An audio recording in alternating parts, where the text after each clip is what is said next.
السلام علیکم ورحمۃ اللہ وبرکاتہ۔ میں ہوں ثنا شیخ اور آپ سب کا ہم استقبال کرتے ہیں ہمارے چینل نعمت اسلام پہ۔ اللہ سبحانہ و تعالیٰ فرماتے ہیں کہ محرم ایک حرمت والا مہینہ ہے اور اس مہینے میں کافی اہم واقعائیں ہوئے ہیں۔ ہم آج غور فرمائیں گے عاشورے کے دن پہ، دیٹ از 10 محرم کے روزے کی فضیلت جانتے ہیں۔ محرم کی 10 تاریخ کو ہم عاشورہ کہیں گے۔ اس دن کو لوگ بہت سے نام دیں گے، بہت سے قصے سنائیں گے، بہت سے جھوٹی روایتیں بتائیں گے جنہیں ہم کاؤنٹ بھی نہیں کر سکتے۔ بہت سے لوگ اس کی بہت ساری فضیلت بیان کرتے ہیں، جیسے آسمان اس دن بنا، زمین اس دن بنا، آدم علیہ السلام اسی دن بنے، اسی دن زمین پہ بھیجے گئے، اسی دن توبہ قبول ہوئی، اسی دن یونس علیہ السلام مچھلی کے پیٹ سے نکالے گئے۔ ایسی کوئی تعلق سے صحیح روایت نہیں ملتی ہے۔ ہم ہمارے نبی صلی اللہ تعالیٰ علیہ وسلم کے فرمان کی باتوں پہ ایمان رکھتے ہیں۔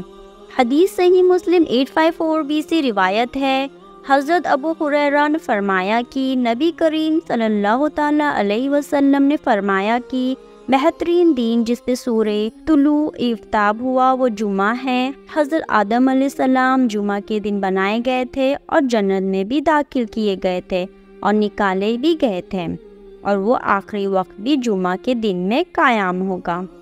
کیونکہ ہمارا موضوع عاشورہ کے دن کے بارے میں ہے تو ہم دیکھتے ہیں کہ عاشورہ کے دن میں 2 اہم واقعات ہوئے تھے۔ اب چلیے عاشورہ کو دھیان میں رکھتے ہیں کیونکہ یہ بڑا اور مشہور اور معروف ہے۔ ناظرین، عاشورہ کے دن کے روزے کی بہت فضیلت ہے اور یہ روزہ اسلام کے آغاز ہونے سے پہلے بھی رکھا جاتا تھا۔ یہ دونوں واقعوں کی وجہ سے یہودی اور عیسائی 10 محرم کو روزہ رکھا کرتے تھے۔ حدیث صحیح بخاری 4680 سے روایت ہے، جب نبی کریم صلی اللہ تعالیٰ علیہ وسلم مدینہ پہنچے تو انہوں نے دیکھا کہ یہودی لوگ عاشورہ کا روزہ رکھے ہوئے تھے اور کہا یہ وہی دن ہے جب موسیٰ علیہ السلام نے جیت حاصل کی تھی فرعون سے۔ اور یہ سن کے نبی کریم صلی اللہ تعالیٰ علیہ وسلم نے اپنے صحابہ اکرام سے فرمایا کہ ان سے زیادہ یعنی یہودیوں سے زیادہ تم مسلمانوں پہ حق ہے کہ موسیٰ علیہ السلام کی جیت کی خوشی مناؤ اور اس دن روزہ رکھو۔ اس حدیث کے برابر ایک حدیث ہے، ابن ماجہ 1736 کا معفون ہے۔ حضرت عبداللہ بن عباس رضی اللہ تعالیٰ عنہ کہتے ہیں، رسول اللہ صلی اللہ تعالیٰ علیہ وسلم نے فرمایا، اگر میں اگلے سال زندہ رہا تو محرم کا 9 تاریخ کو بھی روزہ رکھوں گا۔ صحیح مسلم کی حدیث 1134a سے روایت ہے، حضرت عبداللہ بن عباس رضی اللہ تعالیٰ عنہ سے روایت ہے کہ رسول اللہ صلی اللہ تعالیٰ علیہ وسلم نے عاشورہ کا روزہ رکھا اور لوگوں کو بھی اس کے رکھنے کا حکم دیا۔ تو لوگوں نے کہا، اے اللہ کے رسول صلی اللہ علیہ وسلم، یہ وہ دن ہے جس کی یہود و نصارہ عزت کرتے ہیں۔ آپ صلی اللہ تعالیٰ علیہ وسلم نے فرمایا، جب اگلا سال آئے گا اگر اللہ نے چاہا تو ہم 9 تاریخ کا بھی روزہ رکھیں گے۔ حضرت عبداللہ بن عباس کہتے ہیں کہ آئندہ برس آنے سے قبل ہی آپ صلی اللہ تعالیٰ علیہ وسلم فوت ہو گئی۔ حدیث صحیح مسلم 1163 سے روایت ہے، حضرت ابو ہریرہ نے فرمایا کہ نبی کریم صلی اللہ تعالیٰ علیہ وسلم نے فرمایا، سب سے جو بہترین روزہ ہے جو رمضان کے بعد آتا ہے وہ ہے خدا کا مہینہ المحرم، اور سب سے بہترین نماز رات کے دوران ہوگی۔ اور اس سے یہ بھی سمجھ آتا ہے کہ عیسائی اور یہودی وہ 10 محرم کو روزہ رکھتے تھے اور ہم مسلمان 9 اور 10 روزہ دونوں رکھتے ہیں، that is 9th and 10th محرم ملا کے۔ البتہ حدیثوں کی روشنی میں سے یہ فرض نہیں ہے کہ 10th محرم کا روزہ آپ کو 9th محرم سے ملا کے رکھنا ہے۔ بہرحال یہ سنت سے ضرور ثابت ہے اور ہم نے سنت کی پیروی کرنی ہے۔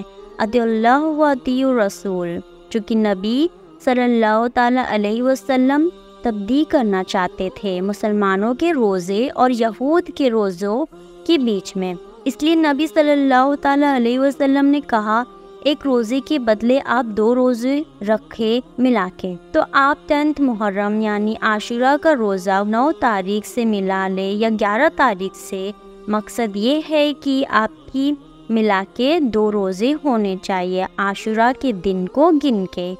اور یہ یاد رہے کہ عاشورہ کا روزہ فرض نہیں ہے، لیکن رمضان کے روزے ہر مسلمان پر فرض ہے، اور 10ویں محرم پر روزہ رکھنا اختیاری ہے، یعنی آپشنل ہے۔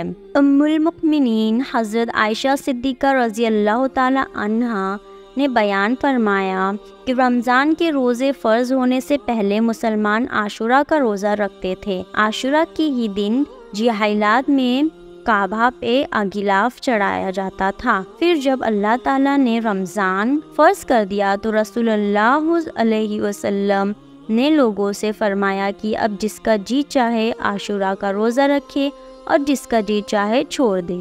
صحیح البخاری 1592 سے ہمیں یہ پتہ چلتا ہے کہ اوبلیگیٹری نہ ہونے کے باوجود بھی نبی کریم صلی اللہ تعالی علیہ وسلم عاشورہ کا روزہ رکھتے تھے، اور ہمیں بھی اس سنت پر عمل کرنا چاہیے تاکہ ہمیں ثواب حاصل ہو انشاءاللہ۔ نبی کریم صلی اللہ تعالی علیہ وسلم فرماتے ہیں، مجھے اللہ تعالیٰ سے امید ہے کہ یوم سے عاشورہ کا روزہ 1 سال کا صغیرہ گناہ کا کفارہ بنے گا، جیسے کہ ذوالحجہ کا 1 روزہ پچھلے 1 سال اور آگے آنے والے 1 سال کا کفارہ، ویسے ہی عاشورہ کا روزہ جس سے ہمارا پچھلا 1 سال صغیرہ گناہوں کا کفارہ بنے گا۔ عاشورہ کے روزے سے چھوٹے گناہ معاف ہو گئے پر بڑے نہیں، اس لیے توبہ بہت ہی ضروری ہے۔